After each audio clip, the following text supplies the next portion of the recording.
வாழ்வு முறை இருக்கு, எனக்கு ஒரு திருமணத்தில் ஒரு சடங்கு முறை இருக்கு, எனக்கு ஒரு சிலம்பம்னு என் மூத்த கலை இருக்கு. நான் ஒரு தேசிய இனம்.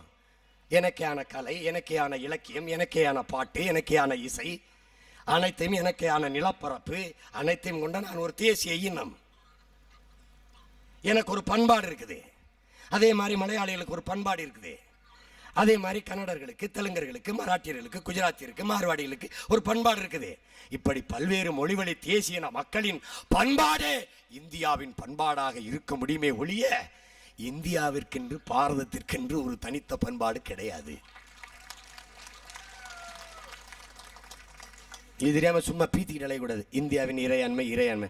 நான் இப்போ ஒரு புத்தகம் வெளியிட போன ஒரு சின்ன பையன் கேட்டான், மாமா இறையாண்மை என்றால் என்னன்னு. இந்த நாயகன் படத்துல கமலஹாசன் மாதிரி தெரியலையப்பான்னு. எனக்கு தெரியல, உண்மையிலே தெரியல. இல்லை நமக்கு தெரியலையா, இல்லை இந்த கருணாநிதி சோனியா காந்தி உங்களுக்கு தெரியலையா? இந்த இறையாண்மைன்னா என்ன தெரியுமில்ல? சோனியா காந்தியை திட்டினா இறையாண்மை வந்துடும், கட்டுரும். கருணாநிதியை வஞ்சிங்கன்னா இறையாண்மை கட்டுரும். தேசிய பாதுகாப்பு என்ன? தேசிய பாதுகாப்பு இது கருணாநிதி மேலே பாஞ்சா மிசா, அது சீமான் மேலே பாஞ்சா தேசிய பாதுகாப்பு. இது என்னது தேசிய பாதுகாப்பு? என்னை உள்ள போட்டு தான் தேசத்தை காப்பாற்றோம்னா எதுக்கு இத்தனை லட்சம் ராணுவம்? என்னது இது? எதுக்கு இவ்வளோ காவல்துறை? அது எப்படி ஒசாமா பின்லாடனை கூட சுதந்திரம் ஆடுவாங்க இவருக்கு. என்னைய தனியாக ஒரு சிறைக்குள்ள ஒரு சிறையில் போடுறாங்க. அவனை பாத்துறாத, இவனை பாத்துறாத. குறிப்பாக என் தம்பி பேரறிவாளன், என் தம்பி ராபர்ட் பயாசு, என் தம்பி முருகன், என் தம்பி சாந்தன், எங்கள் அண்ணன் ஜெயக்குமார், இவங்களை அறவே சந்திச்சிடாத. சந்திச்சிடலைன்னா இனி 24 மணி நேரம் சிந்திச்சுக்கிட்டு இருப்பானே அவனை பற்றி. 2 தோள்கள், மிகப்பெரிய சுமை, மிகப்பெரிய பொறுப்பு. வலது தோளிலே தமிழ் தேசியனத்தின் விடுதலை, இடது தோளிலே சிறைக்குள்ளே இருக்கிற என் தம்பி பேரறிவாளன், என் அன்பு தம்பி பயாஸ், என் தம்பி முருகன், என் தம்பி சாந்தன், என் அண்ணன் ஜெயக்குமார், என் அருமை அக்கா நளினி போன்றவர்களின் விடுதலை. இதை வென்று எடுக்காத வரை நாங்கள் ஓயப்போவதில்லை. என் அன்பான மக்களே, உங்கள் முன்னால் நிற்கிற சீமானுக்கு வலிமை இல்லை. ஆனால் என் முன்னால் நீங்கள் நின்றால் எனக்கு இணையான வலிமை எவனுக்கும் இல்லை. இத்தனை ஆண்டுகளாக உங்கள் அன்பு மகன் சீமானின் பேச்சை கேட்டு கேட்டு முன்னாடி கூடியிருந்த என் சொந்தங்களே, கொஞ்ச நாள் என் பின்னாடி நடந்து வாருங்கள். எத்தனையோ தலைவர்களை நம்பி நம்பி ஏமாந்து ஏமாந்து எதிர்பார்ப்பாடு இருந்து இருந்து வீழ்ந்து போன என் தமிழ் சொந்தங்களே, உங்களை மண்டியிட்டு வணங்கி கேட்கிறேன், இந்த மகனை நம்புங்கள். நான் அப்பலுக்கற்ற தமிழ் பிள்ளை. தந்தை பெரியாரை என் சிந்தனை முழுக்கவும், என் தலைவன் பிரபாகரனை இதயம் நிறையவன் ஏந்தி நிற்கிற தமிழ் பிள்ளை. எப்போதும் சத்தியத்தின் பக்கம் நிற்பேன், சாக துணிந்து நிற்பேன். என் அன்பு தலைவன் என் அண்ணன் பிரபாகரன், தம்பி சத்தியத்திற்காக சாக துணிந்து விட்டால் சாமானியனும் சரித்திரம் படைக்க முடியும், நீ சாக துணிந்து நில் என்று சொன்னார். தமிழ் சமூகத்திற்காக, தமிழின விடுதலைக்காக எவன் ஒருவன் சாக துணிந்து நிற்கிறானோ அவனே அந்த இனத்திற்கு தலைவனாக தகுதி பெறுகிறான். என் தம்பி, நீ சாக துணிந்து நில் என்று என் தலைவன் சொன்னது இன்னும் இந்த காதுகளிலே ஒலித்துக் கொண்டே இருக்கிறது. என் உறவுகளே, நான் சாவேன். இந்த மண்ணின் மக்களின் விடுதலைக்காக நான் உயிர் நீப்பேன். என் கண்முன்னே இருக்கிற எதிரி, என் களத்திலே நிற்கிற எதிரி கருணாநிதியும் காங்கிரசும்.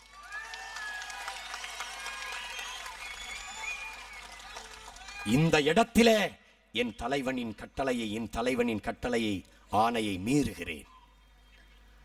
எத்தனை ஆள் மனதில் ஆத்திரம் எழுந்தாலும் நீ அவர்களை விமர்சிக்க கூடாது, அவர்களை ஆத்திரம் கொண்டு நீ விமர்சிக்க கூடாது என்று எனக்கு என் தலைவன் சொன்ன கட்டளையை மீறுகிறேன். வழியில்லை அண்ணா, மன்னித்து விடுங்கள். தங்கை இசைப்பிரியா கொடூரமாக அந்த கோர கழுகுகளால் கொத்தி தின்றதை பார்த்து என் ரத்தத்திற்கு சம்பந்தமில்லாத வெள்ளையன், என் இனத்தோடு இணைந்து பிறக்காதவர்கள் உலக நாடுகளிலே கொந்தளித்து கொதித்து ஆர்ப்பரித்து ஐயோ இது என்னடா கொடுமை, மானிட இனத்தில் இப்படி ஒன்று நடந்ததே இல்லை என்று பதறி கதறி துடித்த போது சிதம்பரம் ஸ்டேடியத்திலே கிரிக்கெட் பார்த்து கொண்டிருந்த கருணாநிதியை வீழ்த்தாமல் நான் என்ன செய்வதண்ணா?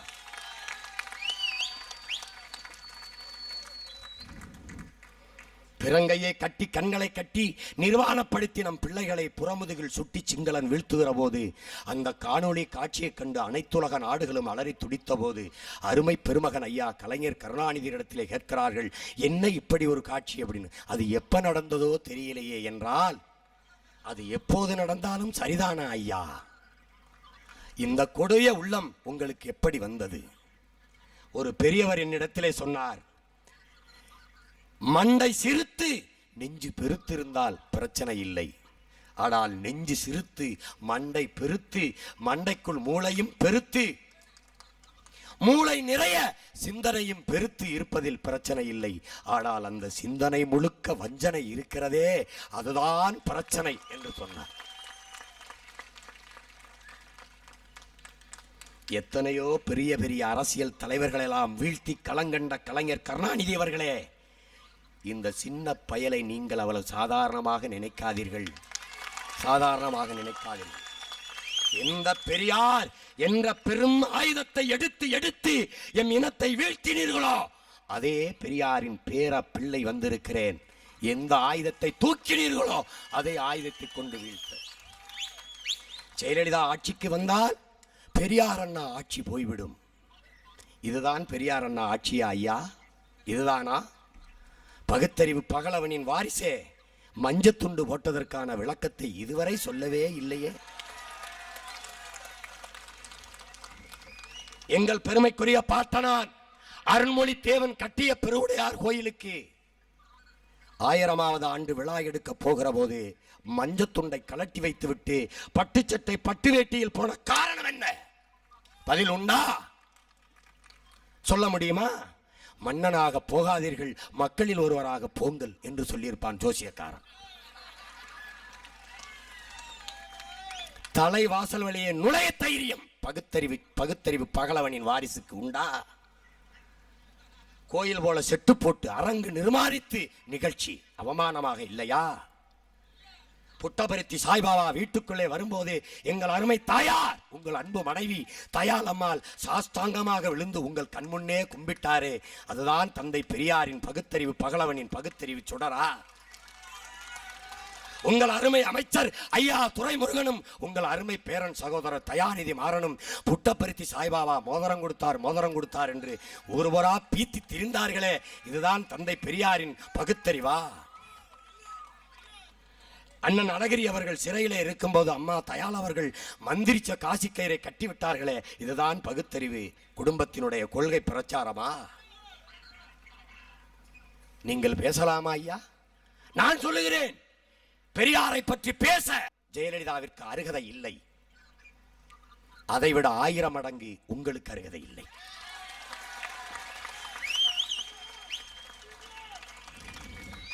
அண்ணா அந்த கட்சியில கொடியிலையாவது இருக்கிறாரு, உங்ககிட்ட அதுவும் இல்லை.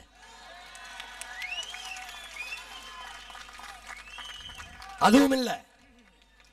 அண்ணா அண்ணா என்று பேசுகிறீர்களே, அண்ணாவின் நூற்றாண்டை கொண்டாடியது உங்கள் பிறந்த நாளை போல கொண்டாடினீர்களா? மாசம் முழுக்க கொண்டாடினீர்களே, அப்படியா கொண்டாடினீங்க? பேசாதீங்க. நீங்க அண்ணாவின் மகன் தற்கொலை செஞ்சாரு உங்க ஆட்சியில தான், வறுமையில தற்கொலை பண்ணி செத்தாரு. இதெல்லாம் கொடுமை. தந்தை பெரியாரினுடைய சிந்தனைகளை நாட்டுடைமை ஆக்காத அரசு எப்படி பெரியார் அரசாக இருக்க முடியும்? என் அன்பு மக்களே, நீங்களே சிந்தித்து பாருங்கள். பெரியார் ஆட்சி அண்ணா ஆட்சி என்றால் எது அண்ணா ஆட்சி? 1 ரூபா அரிசியா? இலவச மின்சாரம். நினைச்சு பாருங்க, 1 ரூபா அரிசி, இலவச மின்சாரம், சாதனை, வீடு ஏன் கட்டி கொடுக்குறீங்க? வீடு எதுக்கு? கோழி முட்டை, குழந்தைகளுக்கு 5 முட்டை. நான் கேட்டேன், என்ன 5 முட்டை திடீர்னு கோழி 5 முட்டையா போடுதா? இல்ல, 5 மாசத்துல தேர்தல் வருது, அதனால கோழி 5 முட்டையா போடுது.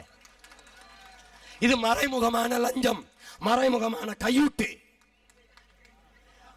21 லட்சம் வீடு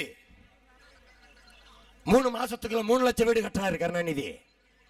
இதை 3 மாசத்துக்கு முன்னாடி தொடங்கி இருந்தா 21 லட்சம் வீட்டையும் கட்டி கொடுத்துருக்கலாம். ஏன் 3 லட்சம் வீடை கட்டிட்டு அப்படியே நிறுத்தணும்? அந்த வீடை வாங்கினதோட இவர் நின்று போட்டோ எடுத்துக்கிறணும். தேர்தலில் இப்படி வீடு வழங்கும் திட்டம் தொடர்ச்சியாக நடைபெற ஓட்டு போடு.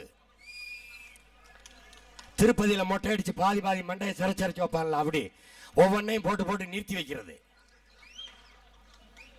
திட்டம் என்ன? கலைஞர் வீட்டு வசதி திட்டம், கலைஞர் உயிர் காப்பீட்டு திட்டம், கலைஞர் வீட்டுக்கு வசதி திட்டம், கலைஞருக்கு உயிருக்கு வசதி திட்டம்.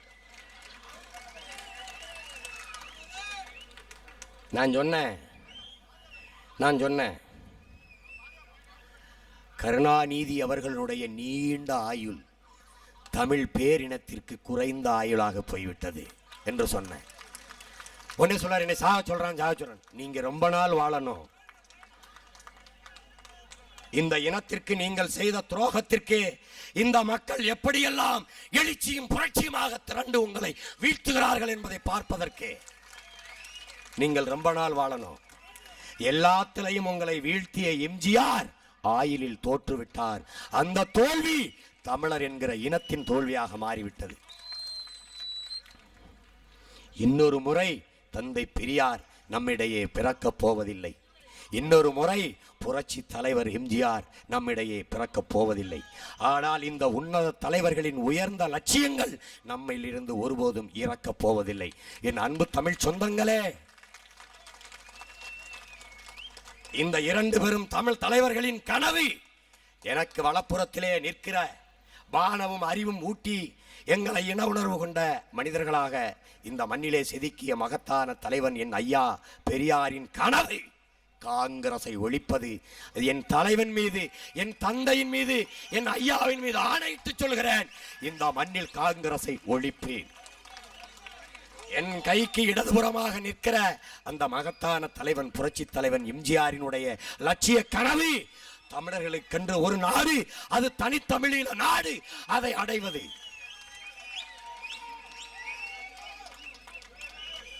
உலகமெங்கும் பரவி சிதறி வாழ்கிற என் தமிழ் சொந்தங்களை, தமிழர் ஒன்றாதலே தமிழர் விடுதலையின் முதல் படி, தமிழர் அரசியலின் முதல் படி என்பதை உணர்த்தி உலகெங்கும் பரவி வாழக்கூடிய என் தமிழ் தேசிய இன மக்களுக்கு வலிமைமிக்க ஒரு அரசியல் கட்டமைப்பை உருவாக்கி தமிழ் ஈழம் என்ற அந்த உன்னத தேசத்தை, எங்கள் தாயின் மடியை அந்நிய ஆக்கிரமிப்பிலிருந்து நாங்கள் மீட்டெடுப்போம்.